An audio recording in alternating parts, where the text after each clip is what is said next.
1. Boa Nova. Os historiadores do Império Romano sempre observaram com espanto os profundos contrastes da gloriosa época de Augusto. Caio Júlio César Otávio chegara ao poder, não obstante o lustre de sua notável ascendência, por uma série de acontecimentos felizes. Nota: Caius Július Caesar Octavianus Augustus, imperador romano, chamado primeiramente Otávio, depois Otaviano, herdeiro de Júlio César. Roma, 63 a.C., Nola, 14 depois de Cristo. Caius Július Caesar era um título honorífico dos imperadores romanos. Fim da nota da editora.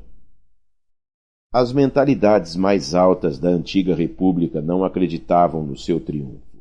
Aliando-se contra a usurpação de Antônio, com os próprios conjurados que haviam praticado o assassínio de seu pai adotivo, suas pretensões foram sempre contrariadas por sombrias perspectivas.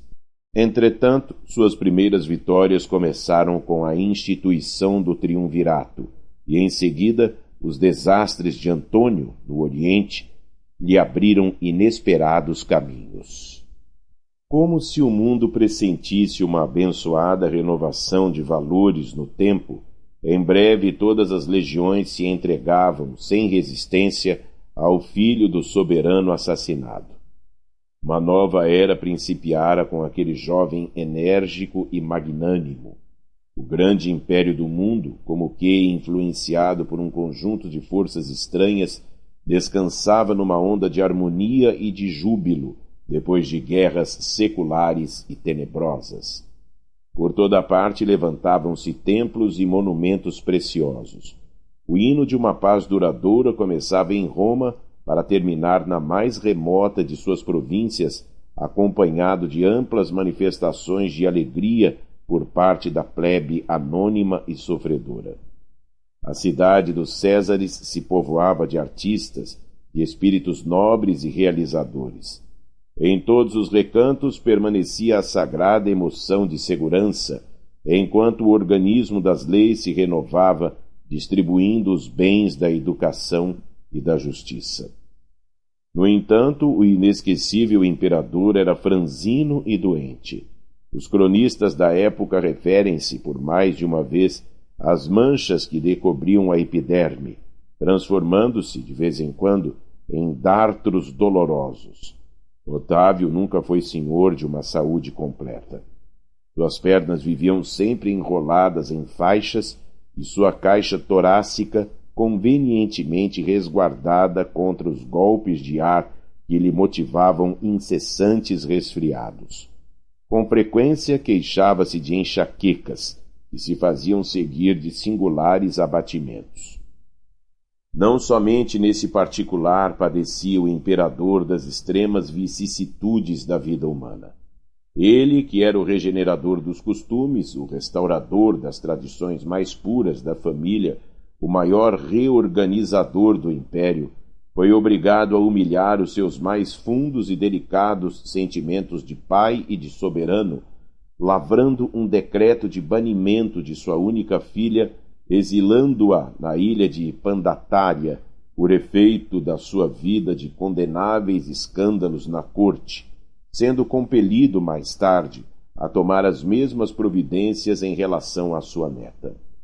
Notou que a companheira amada de seus dias se envolvia na intimidade doméstica em contínuas questões de envenenamento dos seus descendentes mais diretos, experimentando ele, assim, na família, a mais angustiosa ansiedade do coração.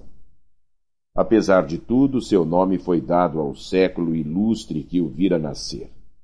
Nota: o reinado de Augusto marca uma das épocas mais brilhantes da história romana, época de valorização das letras e das artes, século de Augusto. Fim da nota da editora. Seus numerosos anos de governo se assinalaram por inolvidáveis iniciativas. A alma coletiva do império nunca sentira tamanha impressão de estabilidade e de alegria. a paisagem gloriosa de Roma jamais reunira tão grande número de inteligências.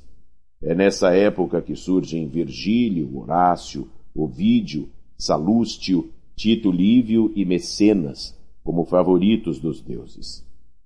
Em todos os lugares lavravam-se mármores soberbos, esplendiam jardins suntuosos, erigiam-se palácios e santuários, protegia-se a inteligência, criavam-se leis de harmonia e de justiça, num oceano de paz inigualável.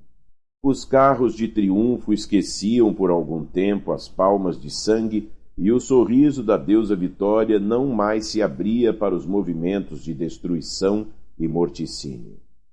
O próprio imperador, muitas vezes, em presidindo às grandes festas populares, com o coração tomado de angústia pelos dissabores de sua vida íntima, se surpreendeu testemunhando o júbilo e a tranquilidade geral do seu povo, e sem que conseguisse explicar o mistério daquela onda interminável de harmonia, chorando de comoção, quando do alto de sua tribuna dourada escutava a famosa composição de Horácio, onde se destacavam estes versos de imorredoura beleza. Ó sol fecundo, que com teu carro brilhante abres e fechas o dia, que surges sempre novo e sempre igual, que nunca possas ver algo maior do que Roma. É que os historiadores ainda não perceberam, na chamada época de Augusto, o século do Evangelho ou da Boa Nova.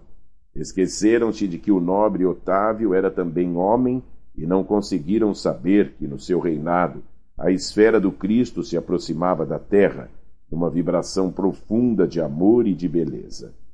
Acercavam-se de Roma e do mundo não mais espíritos belicosos, como Alexandre ou Aníbal, porém outros que se vestiriam dos andrajos dos pescadores para servirem de base indestrutível aos eternos ensinos do Cordeiro. Imergiam nos fluidos do planeta os que preparariam a vinda do Senhor e os que se transformariam em seguidores humildes e imortais dos seus passos divinos. É por essa razão que o ascendente místico da era de Augusto se traduzia na paz e no júbilo do povo, que instintivamente se sentia no limiar de uma transformação celestial. Ia chegar à terra o sublime emissário. Sua lição de verdade e de luz ia espalhar-se pelo mundo inteiro como chuva de bênçãos magníficas e confortadoras. A humanidade vivia então o século da Boa Nova. Era a festa do noivado a que Jesus se referiu no seu ensinamento imorredouro. Depois dessa festa dos corações, qual roteiro indelével para a concórdia dos homens, ficaria o Evangelho como o livro mais vivaz e mais formoso do mundo, constituindo a mensagem permanente do céu entre as criaturas em trânsito pela terra, o mapa das abençoadas altitudes espirituais, o guia do caminho, o manual do amor, da coragem e da perene alegria. E, para que essas características se conservassem entre os homens como expressão de sua sábia vontade, Jesus recomendou aos seus apóstolos que iniciassem o seu glorioso testamento com os hinos e os perfumes da natureza, sob a claridade maravilhosa de uma estrela a guiar reis e pastores à manjedoura rústica, onde se entoavam as primeiras notas de seu cântico de amor, e o terminassem com a luminosa visão da humanidade futura na posse das bênçãos de redenção. É por esse motivo que o Evangelho de Jesus, sendo o livro do amor e da alegria, começa com a descrição da gloriosa noite de Natal e termina com a profunda visão da Jerusalém libertada, entrevista por João nas suas divinas profecias do Apocalipse.